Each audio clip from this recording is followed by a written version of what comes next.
سر آپ لوگوں نے بانی تحریک انصاف کا نام لے کر کسی بھی قسم کی آپریشن کی مخالفت کر دی ہے، اور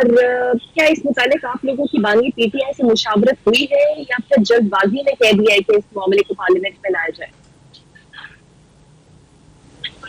جی نہیں، بالکل ایک تو یہ ہے کہ جب ہم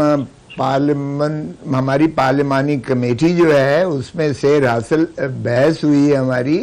اور جتنے بھی ہمارے ممبر قومی اسمبلی اس علاقوں سے تھے، فاٹا کے سے، وزیرستان سے تھے، افغانستان کے بارڈر کے جو الحاق جہاں یہ آپریشن کرنے کا جو عزم کیا ہوا ہے،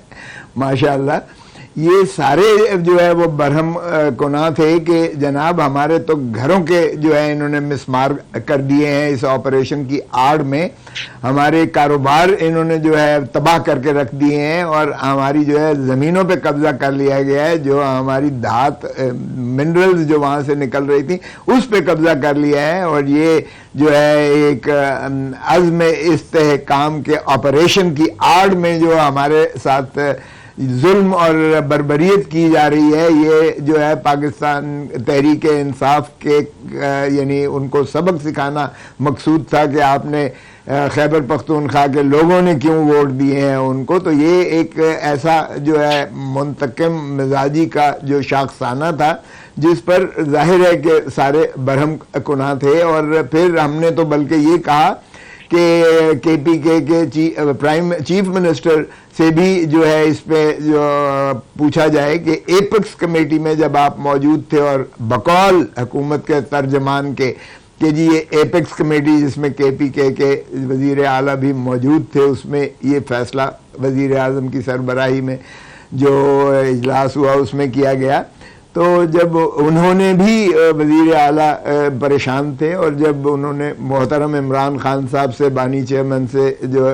ملاقات کی، تو ملاقات کے بعد انہوں نے بھی آ کے بتایا، بلکہ نہ صرف یہ، انہوں نے اڈیالہ جیل سے باہر پریس کانفرنس کرتے ہوئے بھی انہوں نے کہا کہ جناب یہ عزم استحکام کی صرف نام کی بات ضرور ہوئی تھی، لیکن آپریشن کا کوئی ایسا فیصلہ نہ ہوا تھا، نہ بات ہوئی تھی۔ تو یہ ماشاءاللہ دروغ گوئی کے خواجہ آصف صاحب تو بادشاہ ہیں، اور ویسے بھی فارم 47 کی پیداوار جو ماشاءاللہ ہمارے وزیر اعظم ہیں ان کے بس میں تو کچھ ہے نہیں۔ اگر کسی اور نے آپریشن کرنا مقصود ہے تو دیکھیں وہ پاکستان کی جب تک پارلیمان سے اجازت نہ لی جائے کوئی ملٹری آپریشن ملک کے کسی کونے میں، کسی حصے میں، ملک کے اندر یا ملک کے باہر نہیں کیا جا سکتا بغیر پارلیمان کی منظوری کے۔ سو ہم نے وہاں احتجاج کیا اور بڑا پرزور احتجاج کیا، اور اس پر جو ہے ہم نے واک آؤٹ بھی کیا، اور جو سرکاری بینچز تھیں اس کے بعد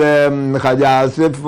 جن کو ہم وزیر نہیں مانتے لیکن باہر کا جعلی وزیر دفاع تو بنے ہوئے ہیں، وہ ریحانہ ڈار سے ہار کے بھی خود وہ کہتے ہوئے تھے کوئی شرم ہوتی ہے، کوئی حیا ہوتی ہے، مگر ان کو تو یہ نام سے بھی یہ شرم اور حیا ان کے قریب سے نہیں گزری۔ بڑی ڈٹھائی کے ساتھ وہ اپنے آپ کو وزیر بھی کہتے ہیں اور بانگے دول پتہ نہیں کیا کیا باتیں کرتے ہیں۔ آپ نے ذکر کر دیا